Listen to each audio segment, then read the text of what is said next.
Hey everybody. So as you can clearly see, I'm back here at my parents' house.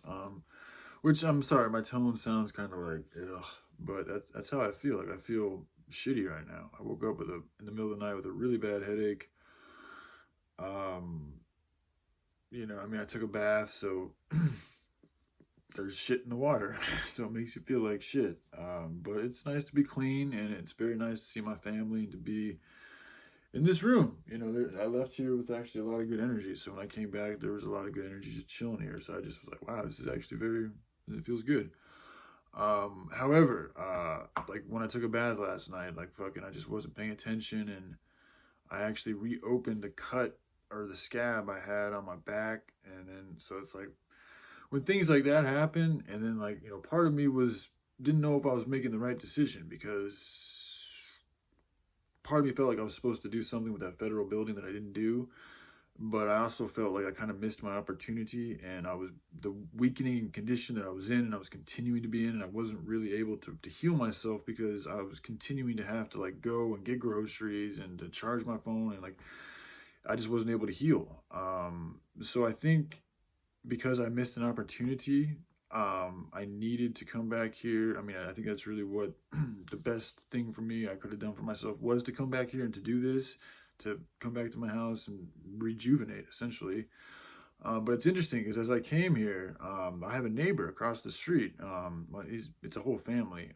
Very, very good people. Like as soon as we moved in, we met them and we've been talking. We've had a very good relationship. Like my whole family has a good relationship with their whole family. So it's a very good neighborly bond. And he has a son who's a little bit older than me. His name is Adrian. And as I was unloading my gear yesterday, he was like, "Hey, what's up, Brian? I haven't seen you in a while." And I was like, "Oh, I was kind of tired. I didn't really feel like talking, but I mean, I'm not going to ignore him." So I went over there and we started talking, and I kind of couldn't hear him. So I was like, I'm just going to walk across the street, get closer. And when I did that, we started really talking. And he told me, some crazy shit, kind of. I mean, it's not really crazy. It just confirms what I already know. But he said it.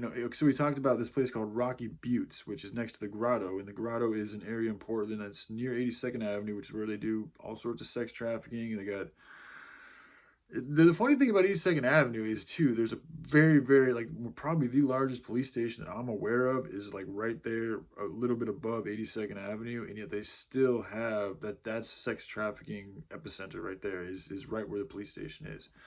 Anywho, but in that area, there's a place called the Grotto, which is actually, I mean, the name comes from it. It's a Christian like gathering of people with houses and worship, and they have a Christian college. But it's also like just a big area that's called the Grotto that has a lot of different things. It's not just Christian stuff. So there's also like just a lot of hiking and scenery and nature walks, and I guess apparently caves and like rock crawl. Like there's like 100-foot cliff where you can like practice rock climbing and shit. So Adrian was telling me about this, and he's like, "Yeah, it's really close, dude. Like you can walk from it from right here, from where we live. We can just walk and take the path, and it'll take you right there. People do it every day, and da da da da." And I'm like, "Wow, man, that's cool." But he was telling me about these caves, and he's like, "Yeah, man, these caves. Like I've heard some pretty wild shit. Because like this Adrian is he's I don't know if he's a native of Portland, but he's been around Portland I think longer than myself. He knows a lot of people. Like he's walked the streets. He's had similar drug issues. But he knows the streets, and he's talked to a lot of people on the streets, and he's heard on the streets through the grapevine that there's like extraterrestrials and shit that be living in these fucking caves, and men too. And it's like you should not wander into these caves unless you are prepared for that type of an encounter. And he's telling me this stuff, and I was like, I wasn't trying to get this out of him. He just totally volunteered it onto me, and I'm sitting here listening to him like, okay, and then I'm watching, Supernatural and the Leviathan, and going back to the draconians and the reptilians. And when I say reptilians, there's good and bad of everything. So I think there's benevolent reptilians, and I think there's also malevolent reptilians. And human beings also have reptilian DNA inside of them, but we're a mixture of a lot of different things. However, I do think there is a group of malevolent reptilians, or primarily reptilians. I'm not sure exactly what they want to classify them, but it just seems to be the terminology used, lizards or reptilians, that do literally look at humans like food, and as a way to extract and exploit and get energy, and they use our emotions, and they also literally feed on us as we do other animals. So it's a very good possibility that there's some of these creatures in these caves very close to me. And then so I hear that from Adrian, and again, this was a conversation that he actually came over to me, called me out. I wasn't even wanting to do it. So a lot of times when things like that happen, where I'm like, I'm not even really wanting to engage, but it happens anyways, that's a sign that that's something I need to pay attention to. And then I watched season 7 on Supernatural, and again, I wasn't trying to like seek that information out. That's just what happened. So that's the flow that I'm in right now. It's the current that I seem to be navigating through. So then these things happen, and then I have a very bad headache. I'm starting to feel like maybe I missed something, like I didn't do what I was supposed to do.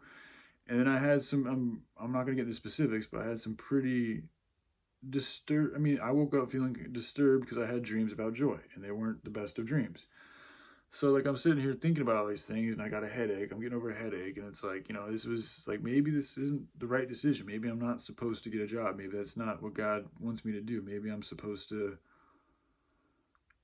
I'm not sure yet, but I mean, the warrior in me is like, I mean, I'm hearing this, seeing that, doing that, and like maybe I should just continue on in that direction. I don't know. So that's where I'm at right now, and I just want to share that with you guys, and hope you all have a good day. All right, love you guys. Bye.